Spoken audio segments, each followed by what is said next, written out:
At 3 a.m. I overheard my daughter-in-law on the phone and she said, "The meds are making her confused. Tomorrow I'll get her committed. Then I just need to get rid of my husband and all that money is ours." My blood ran cold, but I knew exactly what to do. Let's just say she got a big surprise during her morning shower. Before we continue, I just want to say thank you for taking time to hear my story. If you're comfortable, let me know where you're listening from, and what time it is where you are. Now let me tell you my story. The house was a masterpiece of modern architecture, and a monument to my son's success. It was also, I was beginning to realize, a gilded cage. From the outside, the sprawling single-story home in the exclusive Houston suburb of Piney Point Village was a vision of glass steel and clean white lines. Nestled amongst towering pine trees that offered a formidable illusion of privacy, inside it was a silent, climate-controlled world of gleaming marble floors, minimalist furniture, and automated blinds that whispered up and down at the command of a disembodied voice. It was the kind of house featured in magazines, a place designed to be looked at more than lived in, and for the past 3 weeks, it had been my home, my hospital, and I feared my prison. My name is Esther Jones, but the only people who ever called me that were suspects or lawyers. To everyone else, I was Essie. For 35 years I was a detective with the Chicago PD, rising through the ranks to robbery homicide. My life was a gritty landscape of interrogation rooms, crime scenes, and the relentless pursuit of facts. I was good at my job. I could read a lie in the flicker of an eyelid, spot an inconsistency in a witness statement from a mile away. My mind was my weapon, a finely tuned instrument of observation and deduction. But at 67, after a minor heart scare that my son Robert had treated like a 5-alarm fire, I was now officially retired and recovering. And in this house, my finely tuned mind was being told, with the most loving and gentle of intentions, that it was beginning to fail. The official story was that I was here for my health. Robert and his beautiful doting wife Chantel had insisted.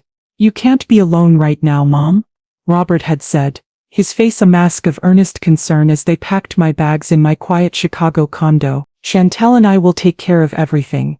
The Houston air will do you good." Chantel. Chantel had been the perfect angel of mercy. She had arranged my flight, set up a beautiful guest suite for me overlooking the pool, and had taken over my entire wellness regimen with the efficiency of a field marshal. She was stunningly beautiful, an art gallery owner with impeccable taste and a voice as smooth and sweet as honey. She floated through her perfect house like a goddess, her every movement graceful, her every word a soft melody of care. She was, by all accounts, the perfect wife to my son and the perfect daughter-in-law to me. And that was the problem. In my line of work I learned one thing very quickly: nothing is ever perfect. The real problem, the one that gnawed at me in the quiet, sleepless hours of the night, wasn't just my own health, it was Robert. My son, my brilliant, kind-hearted son, was not himself. At 41 he was a giant in the architectural world, a man whose mind could conjure magnificent buildings from thin air. But here in his own home he was foggy. He'd misplace his keys, only to have Chantel find them in his hand. He'd lose his train of thought mid-sentence, and Chantel would finish it for him with a sad, knowing smile. He seemed perpetually tired, his movements slow, his usual sharp wit dulled to a soft, compliant passivity. "It's the stress," Chantel would explain, her hand resting lovingly on his shoulder. "He's been working so hard. The doctor gave him some new vitamins, a natural blend to help him manage the anxiety." She administered these vitamins herself, along with a special herbal tea she brewed for him every evening, a fragrant concoction she claimed had calming properties. She treated him like a fragile, precious object, and he, in his medicated haze, seemed to accept her diagnosis of his own fragility. This loving concern was a suffocating blanket, and it extended to me as well. My own recent bouts of forgetfulness and disorientation, which had begun shortly after I arrived and started drinking the special calming tea she prepared for me each night, were met with the same pitying smiles. Whenever I would try to voice my concerns, to point out that this was more than just stress, that something felt wrong with both of us, the response was always the same. "Mom, I think you're forgetting what Dr. Miller said about your own memory after the health scare," Robert would say, his voice gentle but firm, repeating lines that sounded suspiciously like they had been rehearsed. "Chantel is taking care of us. She's an angel. Please don't undermine her. It just adds to my stress." I was being gaslit, my own professional instincts and maternal concerns being dismissed as the confused ramblings of an aging woman. I was a guest in their home, a patient in their care, and my opinions were symptoms of my own decline. I was trapped, Not by locked doors but by the soft, impenetrable walls of their loving concern. The house, with its smart technology and silent watching cameras, felt less like a home and more like a high-tech asylum, and I was beginning to suspect I wasn't the only inmate. The night I learned the truth was a Tuesday. A storm had rolled in from the Gulf, and the rain was lashing against the floor-to-ceiling windows of my guest suite. Sleep, as usual, was a fickle visitor. At 3 a.m. I gave up, my mind a restless hive of anxieties. The tea Chantel had given me before bed was supposed to help me sleep, but instead, it just made my thoughts feel thick and syrupy, my mind a car stuck in mud. I slipped out of bed, my old detective's habit of moving silently serving me well. I thought a glass of water might help settle the unease in my gut. The house was dark, the only light a pale digital glow from the various smart hubs and control panels embedded in the walls. As I padded down the long marble-floored hallway, I noticed a sliver of light from under the door of the den at the far end of the house. I could hear a voice, a hushed, urgent whisper. It was Chantel. My first thought was that she was on a late-night call for her gallery, perhaps dealing with an international client, but something in her tone, a cold clinical precision I had never heard before, made me pause. Curiosity, the old insistent instinct of my profession, took over. I crept closer, my bare feet making no sound on the cold stone. I pressed my ear to the heavy soundproofed door. Her words were crisp and clear, stripped of all their usual sweetness. They were the words of a different woman entirely. No, Julian, the dosage is perfect. I've been gradually increasing it for both of them. The meds are making her confused, just like the specialist said they would. She barely questioned it when I told her she'd forgotten her doctor's appointment last week, an appointment that never existed. My blood ran cold. She was talking about me, and a specialist, who was Julian. A low male voice murmured on the other end of the line, too faint for me to make out the words. Chantel laughed, a sharp, ugly sound, utterly devoid of humor. Don't worry about your cut. It's all going according to plan. I've been prepping Robert's partners for months, telling them how worried I am about his mental state, his breakdowns from the stress of taking care of his ailing mother. I've got the committal paperwork for Essie already. Tomorrow I'll get her committed. The doctors at the facility will see exactly what I've told them to see. A paranoid old woman who has tragically lost her mind. A wave of nausea washed over me. I had to brace myself against the wall to keep from crying out. Committed. She was talking about me. She was intentionally drugging me to make me appear senile. Then came the final, devastating blow. Her voice dropped to an icy conspiratorial whisper, a sound that would haunt my nightmares for the rest of my life. And once his mother is securely tucked away and legally discredited, then I just need to get rid of my husband, and all that money is ours. A tragic accident. A grieving widow who just lost her mother-in-law and her husband in the same month. No one will ever suspect a thing. I recoiled from the door as if I had been burned. I stumbled back into the darkness of the hallway, my hand clamped over my mouth to stifle the scream that was clawing its way up my throat. The world seemed to tilt and spin, the polished marble floor threatening to rise up and swallow me. This wasn't just a simple case of a greedy wife. This was a premeditated, cold-blooded plot to steal my son's fortune, his sanity and ultimately his life, and I was the first pawn to be sacrificed. The gilded cage had just become a death trap. I made it back to my room on legs that felt like they were made of cotton. I didn't turn on the light. I sank onto the edge of my bed, my body trembling uncontrollably in the darkness. The clinical, evil words echoed in my mind. A relentless, torturous loop. Get her committed. Get rid of my husband. All that money is ours. For a long, terrifying moment, I was just a mother, a 67-year-old woman, trapped in the home of a sociopath, overwhelmed by a sense of helpless, suffocating terror. My son was in mortal danger. He was sleeping just down the hall, in a bed next to a woman who was methodically poisoning him, a woman who was planning his murder as calmly as she planned a dinner party. My first primal instinct was to run, to burst into his room, to shake him awake and scream the terrible truth. But then, through the fog of panic and the lingering effects of the drugs in my system, another part of me began to stir. It was a part of me that had been dormant for years, buried under the soft, comfortable blanket of retirement. It was the detective. Detective Essie Jones, Homicide Division. And she was not helpless. She was methodical. She was strategic. And she was royally pissed off. The fear began to recede, replaced by a cold, clarifying rage. The trembling in my hands stopped. My breathing, which had been ragged and shallow, deepened into a slow, steady rhythm. I was no longer a victim, I was an investigator, and this house was my crime scene. I stood up and began to pace the length of my room, my bare feet silent on the plush carpet. My mind, which had felt so foggy and sluggish for weeks, was suddenly brilliantly, terrifyingly clear. The meds weren't just for me, they were for Robert too. The shared symptoms, the mutual fogginess, it all snapped into focus. The realization was a jolt of pure adrenaline.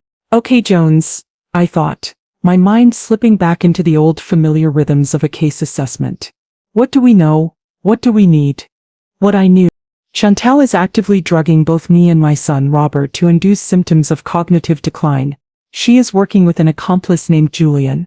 She has fabricated a medical history for me to support her claims of my senility. She plans to have me involuntarily committed tomorrow. After I am removed and discredited, she plans to murder Robert and inherit his considerable fortune. Robert is already under her influence and will not believe any direct warning. What I needed: irrefutable proof. My word against hers was useless. She had spent weeks, if not months, building a narrative of my senility and Robert's instability.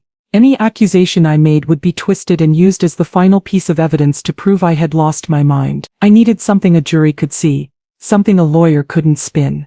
A way to neutralize the threat before she could act. The timeline was brutally short. I had until tomorrow. Sometime tomorrow a doctor or a team from a facility would arrive to take me away. Once I was in their system, my credibility would be zero. I would be a voice screaming from a padded room, and Robert's fate would be sealed. A way to get the evidence to the right people without her knowing. My cell phone was a liability. I had no doubt she monitored it. Any call to the police would be intercepted. I was cut off, isolated. I stopped pacing and stood in front of the window, looking out at the rain-slicked darkness. The house was an island, a high-tech fortress designed by my son. And in that moment, I realized the fortress itself was my only weapon. Robert had been so proud of his creation. It's the safest house in Houston, Mom, he had boasted when I first arrived. Everything is integrated. Security, climate, media. I can control the entire house from my phone. He could control it, which meant the master control system was here. In the house. If I could access it, I could turn Chantal's gilded cage into a digital trap. A plan began to form. A risky, audacious strategy born of desperation and a detective's instinct for psychological warfare. I couldn't outmuscle Chantal. I couldn't outrun her, but I could outthink her. She believed I was a confused old woman. That was her greatest mistake, and it was my greatest advantage. My plan would have two phases. Phase 1, evidence gathering. Phase 2, the trap. I knew from the overheard conversation that she was arrogant, that she believed her plan was flawless. That arrogance was the weakness I would exploit. I needed to rattle her, to shatter her perfect composure and force her into a confrontation. But on my terms, on my turf. The surprise during her morning shower was the key. It wasn't about revenge. It was a calculated move, a psychological trigger designed to provoke a specific reaction. I would use it to lure the predator out of her lair and into the open, right into the digital crosshairs of the trap I was about to set. I looked at the digital clock on my bedside table. 4:12 a.m. I had a few hours until dawn. A few hours to search for the evidence I needed, to weaponize my son's home against his would-be murderer, and to prepare for the most dangerous and important interrogation of my life. The fear was still there, a cold knot in the pit of my stomach. But now it was accompanied by something else. A grim, familiar determination. Detective Jones was back on the clock, and she had a monster to catch. The first rule of any investigation is to secure the scene. In this case, the primary scene was the master suite. Chantal and Robert's inner sanctum. My window of opportunity was narrow and precise. Chantal was a creature of habit. Every morning at 6 a.m., she went for what she called her yoga run, a 90-minute excursion that I now knew was likely a cover for a meeting with her accomplice, Julian. That 90-minute window was all I had. At 5:45 a.m. I was in the kitchen, dressed and pretending to be the slightly confused old woman they expected me to be. I was fumbling with the high-tech coffee maker when Chantal breezed in, already dressed in expensive athletic wear, her hair in a perfect ponytail. "Good morning, Essie," she said, her voice bright and cheerful. "You're up early." "Oh, you know?" I mumbled, gesturing vaguely at the coffee machine. Couldn't quite figure out this newfangled thing. She smiled, that patient, pitying smile of hers. Don't worry, I'll make you a cup when I get back from my run. You just rest. She was out the door at 6:02 a.m. The moment I heard the whisper quiet hum of her Tesla pulling out of the driveway, I moved. The fumbling frail old woman vanished. I was on the clock. I went straight to the master suite. The room was immaculate, a minimalist landscape of gray, white, and chrome. It was as cold and impersonal as a hotel room. Robert was still in bed. A deep, unnaturally heavy sleep. I felt a surge of maternal rage. He wasn't just sleeping, he was sedated. I resisted the urge to shake him awake, knowing it would be useless and would only alert him to my activities. I began my search. A professional search is not a frantic rummaging. It is a methodical, grid-based sweep. I started with Chantal's side of the room. The nightstand drawers contained nothing but expensive skin creams and a sleep mask. Her closet was a meticulously organized collection of designer clothes, the scent of her perfume hanging in the air. I patted down the pockets of her blazers and coats. Nothing. Time was ticking. My heart was pounding, a frantic beat against the silence of the house. I moved to her vanity. It was a sea of expensive cosmetics and jewelry boxes. I opened the largest one. It was filled with diamonds and gold, a glittering testament to my son's generosity. But I wasn't looking for jewels. I was looking for a lie. I ran my fingers along the velvet lining of the box, feeling for any inconsistency, and then I found it. A slight give in the bottom panel. A false bottom.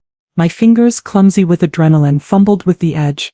I finally got a nail under it, and lifted. And there it was. My first piece of hard evidence. It wasn't a bag of illicit drugs. It was something far more insidious. A standard pharmacy-issued prescription bottle. The label was pristine. The name on it was not Chantal's or Robert's. It was a name I didn't recognize. But the name of the drug made my blood run even colder than it had at 3 a.m. Olanzapine. I knew the drug from my old police cases. It was a powerful antipsychotic used to treat schizophrenia and bipolar disorder. But off-label, in small sustained doses, it had a different effect. It caused profound drowsiness, confusion, weight gain, and a flat, emotionless affect. It was a chemical straitjacket. It would, to any outside observer, perfectly mimic a severe depressive episode or the onset of dementia. This was her weapon. This was the tool she was using to dismantle my mind and my son's. I pulled out my burner phone, my hands shaking slightly. I took several clear high-resolution photographs of the bottle, making sure the name of the drug, the prescribing doctor, a Dr. Alistair Finch I had never heard of, and the patient's name were all crystal clear. Then I carefully placed the bottle back, closed the false bottom, and arranged the jewelry exactly as I had found it. She would never know I had been there. The second phase of my plan was to weaponize the house itself. I went to Robert's office, a glass-walled room that looked like something out of a science fiction movie. The master control for the smart home was a large, sleek touchscreen tablet mounted on the wall. I had watched Robert use it a dozen times, his fingers dancing across the screen. I powered it on, my mind racing. I navigated through the menus, my detective's brain deciphering the user interface, security, audio, visual, automation. It was all there. I found the settings for the integrated surveillance system. The cameras were mostly external, but the system had high-fidelity microphones and discrete cameras built into the smart hubs in every major room, including the kitchen and the master bedroom. They were voice-activated. I created a new custom automation routine, a sequence of commands that would be triggered by a specific unique voice command, a phrase that would sound perfectly natural in conversation, a phrase only I would know to use, a phrase that would activate the audio and video recording in the kitchen, save the file under a specific name, and crucially upload it to a secure cloud server, making it instantly accessible from anywhere and impossible for Chantal to delete from the local system. My secret command was a line from an old blues song my late husband used to sing, "The sun's gonna shine in my back door someday." It was a phrase of hope, a phrase of eventual justice, and it was now the trigger for my digital trap. I finished just as the clock on the tablet hit 7:25 a.m. I had 5 minutes to spare. I wiped down the tablet, removing any fingerprints, and slipped out of the office, my heart pounding with a mixture of terror and a grim, righteous satisfaction. The trap was set. All I had to do now was lure the predator into it. I needed to see my son. I needed to try one last time to break through the chemical fog that surrounded him. I found him in the living room, sitting on the edge of the large white sofa, staring blankly at the dark television screen. He looked pale and lost, a stranger in his own home. "Robert, honey," I said, sitting down next to him, my voice gentle. He blinked, as if surfacing from a deep dive. "Hey, Mom. That tea Chantel makes for you every night," I began, choosing my words carefully. "How does it make you feel, really?" A flicker of something, confusion, fear, crossed his face before it was quickly replaced by a dull defensive mask. "It's fine, Mom. It helps me sleep." "Does it?" I pressed, my voice still soft. "Or does it make it hard to think? Does it make you feel like your own mind is a foreign country?" He became agitated then, his hands fidgeting in his lap. He wouldn't look at me. He was reciting a script, a catechism of lies he had been forced to memorize. "Mom, Chantel is taking care of us. The doctor said my stress levels are high. He said I need to rest. Please don't undermine her. You're just making it worse." He stood up, a deep, weary sigh escaping his lips. I'm going to go lie down for a while. I have a headache." He shuffled out of the room, his shoulders slumped. It was a heartbreaking, terrifying confirmation. He was too far under her spell. He was unreachable. Any attempt to warn him would be filtered through the lens of his drugging and her manipulation, and he would only see me as the source of his agitation. I was on my own. My risky, desperate plan was the only chance he had. I had to see it through. The morning of the final day arrived with a sense of dreadful, inevitable finality. This was the day Chantel planned to have me committed. The day her endgame would be set in motion. The air in the house was thick with unspoken tension. I woke before dawn, my nerves stretched as tight as piano wire, but my mind was a block of ice. I went through the motions of my morning, a silent, grim preparation for the battle to come. At 7 a.m. I heard the familiar sound of the water starting in the master bathroom shower. The sound was my starting gun. Chantel would be in there for at least 15 minutes. It was time. My movements were swift and silent, the skills of a lifetime on the force returning as if they had never left. I slipped out of my room and down the hall to the master suite. The door was slightly ajar. I pushed it open and slid inside, my heart pounding a deafening rhythm in my ears. The sound of the shower, a steady, percussive hiss, covered any small noise I might make. The first part of my plan was pure psychological warfare. I wasn't just presenting evidence. I was shattering her sense of control, her belief that she was the smartest person in the room. I walked over to the pristine white towel warmer. On it, a thick, fluffy bath towel was heating, waiting for the queen of the house to emerge from her shower. I took the towel off the rack. In its place, I took out the 8x10 glossy photograph I had printed from my burner phone using a 24-hour photo service in town the day before. It was a crystal-clear, close-up shot of the prescription bottle of olanzapine, its damning label perfectly legible. I used a piece of clear tape to affix it directly to the center of the large fog-free vanity mirror, right at her eye level. It was the first thing she would see when she stepped out of the shower. Then, for the final personal touch, I reached into the pocket of my robe. I pulled out the tube of expensive blood-red lipstick I had seen on her vanity during my earlier search. I uncapped it. On the mirror directly below the photograph, I scrawled two simple, powerful words in a large, messy script designed to look both angry and unhinged. The script of a woman on the edge. I know. I placed the lipstick on the counter, stepped back to admire my work, and then slipped out of the room as silently as I had entered. The first phase of the trap was set. The bait was laid. Now, I just had to wait for the target to emerge. I went to the kitchen and began the slow, deliberate process of making coffee. The aroma filled the sterile air, a comforting, normal scent in a world that was anything but. I had to create a scene of perfect domestic normalcy. My hands were steady as I measured the grounds. My breathing was even. On the outside, I was a calm, slightly frail old woman. On the inside, I was a hunter, waiting in the blind. I needed Robert out of the house. The confrontation had to be between me and Chantel, alone. I called him on the house intercom, my voice a little shaky, a little weak, all part of the performance. "Robert, honey," I said. "I'm so sorry to bother you, but I have a terrible craving for one of those almond croissants from that little French bakery you love. Would you be a dear and go pick some up for us?" There was a groggy pause. "Sure, Mom," he finally said, his voice thick with sleep. "I'll go in a few minutes." Perfect. He would be gone for at least half an hour. A few minutes later, the shower in the master bathroom stopped. I heard the slide of the glass door, The silence that followed was a taut, stretched thing. I could imagine the scene perfectly. Chantal, wrapped in a towel, stepping out into the steam-filled room, her mind on her plan for the day. And then, the frozen moment of discovery. The sight of the photograph, the two red words screaming at her from the mirror. The silence was broken by a sharp, strangled cry of pure rage. Then the sound of something shattering, the lipstick tube being swept off the counter. I heard a string of vicious, ugly curses, words I had never heard her utter. Her footsteps no longer the graceful glide of the lady of the house, but the heavy, furious stomps of a cornered animal, thundered down the hallway. She burst into the kitchen, her face a terrifying mask of fury. Her beautiful, composed features were twisted with hate. She was wearing a silk robe, hastily thrown on, her wet hair plastered to her skull. The perfect, charming angel was gone. In her place was a monster. "You meddling old fool," she hissed, her voice a low, venomous snarl. She stalked toward me, her hands clenched into fists at her sides. "What have you done?"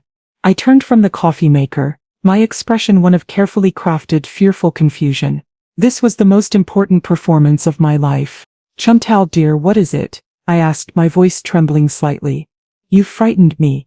Don't you play dumb with me," she spat, her eyes burning with a cold black fire. "The picture, the note. What is it you think you know?" I let my gaze drop to the floor, as if in shame. "I overheard you, Chantal," I said, my voice barely a whisper. "I know about the medication. I know about the plan to have me committed today, and I know you plan to get rid of Robert." As I spoke, as I laid out my knowledge in the meekest voice I could muster, I subtly, almost imperceptibly, gave my secret voice command. My words were a shield, a cover for the real action. "It's a shame the weather isn't nicer," I said, my voice full of a non sequitur meant to sound like the ramblings of a confused mind.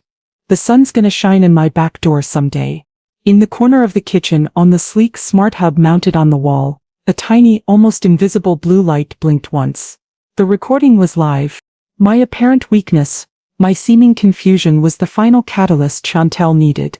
Believing she was in a simple battle of wills, with a senile old woman who had stumbled onto a piece of a puzzle she couldn't possibly comprehend, she dropped her facade completely. All the pent-up rage, all the arrogance of a predator who believed she was about to close in for the kill, came pouring out.